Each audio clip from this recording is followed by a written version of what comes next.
सोहम सोहम जप करी मना, सोहम भावे सांडिली बाह्य पूजा, सोहम रूपे जाणिले आत्मराजा,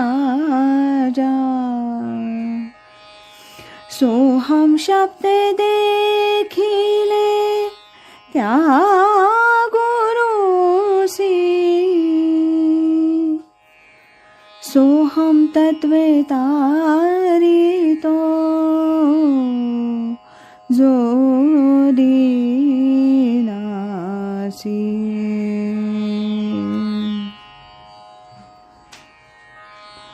आज ऐकूया परमपूज्य श्री गजानन महाराज गुप्ते यांच्या आत्मप्रभा या ग्रंथातील महाराजांनी मुमुक्षूंना दिलेला संदेश दुसरा, भाग पहिला.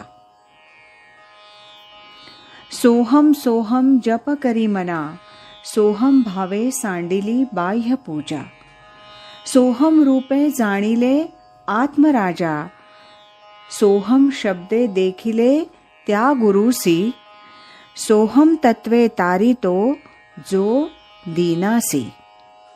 प्रिय बंधू भगिनीनो, माझी प्रकृती अगदीच तोळामासा स्थितीत असते.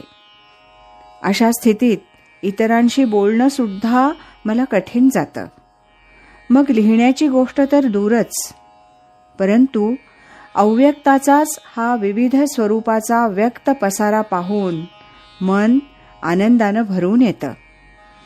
या विविधतेमध्ये एकत्वानं वास करणारे निरामय प्रेमस्वरूप कसे मजेने खेळत आहेत ते अनुभवल्यानं मन आनंद रूपाशी तल्लीन पावतं आणि शरीर प्रकृती अशक्त असताही हे स्फूर्तीचे बोल मजकडून वदवले जातात.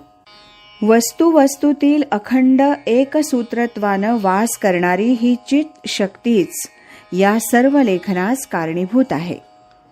याच प्रेमाची संगती करून आपण जर हे स्फूर्तिरूप बोल ऐकाल तर आपणास शांतीही मिळेल आणि मनास बोधही होईल.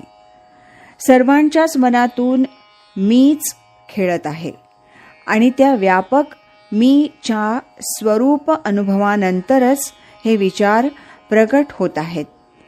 तेव्हा आरशाप्रमाणे त्यात स्वतःचं स्वरूप पाहावयास मिळत असल्यामुळं तुम्हास शांतीही लाभेल आणि गोडीही वाटेल. अव्यक्तातूनच व्यक्त प्रकट होतं. आपण अव्यक्त हा विषय घेऊया. प्रत्येक वस्तूस आपण काही ना काही नाव देतो.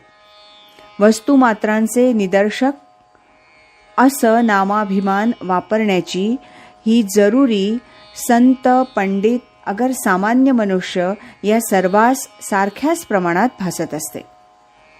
मूल जन्माला आल्यानंतर माझं नाव अमुक अमुक ठेवा असं कधीच सांगत नाही, तरी सुद्धा लोक त्याला काही ठराविक नावं देतातच. जी गोष्ट व्यक्ताची तीच अव्यक्ताची.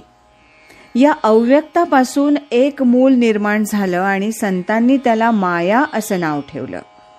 अनादिकालापासून सत्पुरुषही अव्यक्तातून प्रकाशमय शरीरानं प्रकट झाले. अखिल मानवांना शिकवण्याकरता आणि जगात अध्यात्म ज्ञानाचा प्रसार करण्याकरताच ते व्यक्त झाले. आत्मसुखाचा आनंद उपभोगणं आणि निरासक्ततेने राहून या जगातील आपलं प्राप्त कर्तव्य पार पाडणं आणि असं करीत असताना स्वस्वरूपाची ओळख करून घेणं याच उद्देशानं प्रत्येक मानव जन्माला आला आहे. यास अनुसरून आपले सद्गुरू आपणास काय शिकवतात? धन दारा या द्वयीच्या कात्रीत न सापडण्याचा ते उपदेश करतात. त्यायोगे आपला अहंकार तामसी न राहता सात्विक होतो.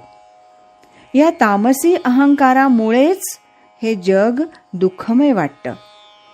आपलं या जगातील जीवन सुखसंपन्न व्हावं अशी इच्छा असल्यास आपण सोहम मंत्राच्या सहाय्यानं आत्मस्वरूपाचं चिंतन केलं पाहिजे. हे मी माझ्या स्वानुभवावरून सांगत आहे. हे शरीर म्हणजे मी नव्हे असा माझा अनुभव आहे. ही स्थिती मला केवळ माझ्या सद्गुरूंच्या कृपेमुळं आणि सोहम जपाच्या ध्यानानंच प्राप्त झाली आहे. माझ्या स्वतःच्या कर्तृत्वानं मला ही स्थिती प्राप्त झाली असं मी म्हणू शकत नाही. अव्यक्तातून प्रकट झालेल्या या सोहम बरोबर अव्यक्ताची शक्तीही आली आणि केवळ तिच्याच बळावर माझ्याकडून जे जे काही होतं ते सारं कृष्णार्पण होतं. म्हणूनच मायेच्या उपाधी मला त्रास देऊ शकत नाहीत. मी सोहमशी एकरूप झालो आणि सोहमच्या ध्यानानंच मीची ओळख पटली आणि मी अखंड आनंदाचा उपभोग घेऊ लागलो. यानंतरचा भाग आपण उद्या ऐकूया. श्रीमत् सच्चिदानंद सद्गुरु श्री गजानन महाराज की जय. श्रीमत् सच्चिदानंद सद्गुरु श्री स्वामी स्वरूपानंद महाराज की जय. हरि ओम तत्सत.